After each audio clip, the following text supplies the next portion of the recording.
వచ్చే ముందు మిత్రులు కొత్తగూడెం శాసనసభ్యులు రాష్ట్ర సిపిఐ సెక్రటరీ సాంబశివరావు గారితో కూడా నేను మాట్లాడాను. కొత్తగూడెంలో కూడా ఇది హంగ్ వచ్చింది. అక్కడ కూడా సిపిఐకి 25 ఏదో వచ్చినట్టున్నాయి, మాకు 9దో 10దో వచ్చినట్టున్నాయి. కాబట్టి నేను వారికైతే ఓపెన్ ఆఫర్ ఇచ్చినాను.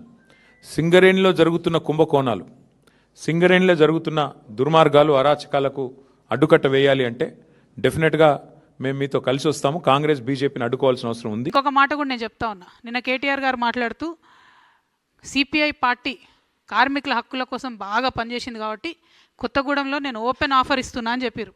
అంటే బీఆర్ఎస్ పార్టీ ఎంత దుస్థితికి వచ్చిందంటే, మనం ఇదివరకు సిపిఐ సిపిఎం పార్టీని తోక పార్టీ అనేది బీఆర్ఎస్ వాళ్ళు.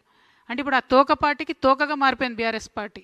వాళ్ళు అడగనే లేదు, వీళ్ళే ఓపెన్ ఆఫర్ ఇచ్చి మేమే ఇస్తాం పొత్తు అని చెప్తారు.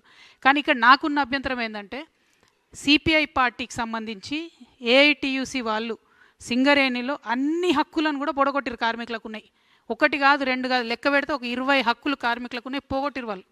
మొన్న నైని కుంభకోణం జరిగితే వాళ్ళు ఒక్క మాట కూడా మాట్లాడలేదు.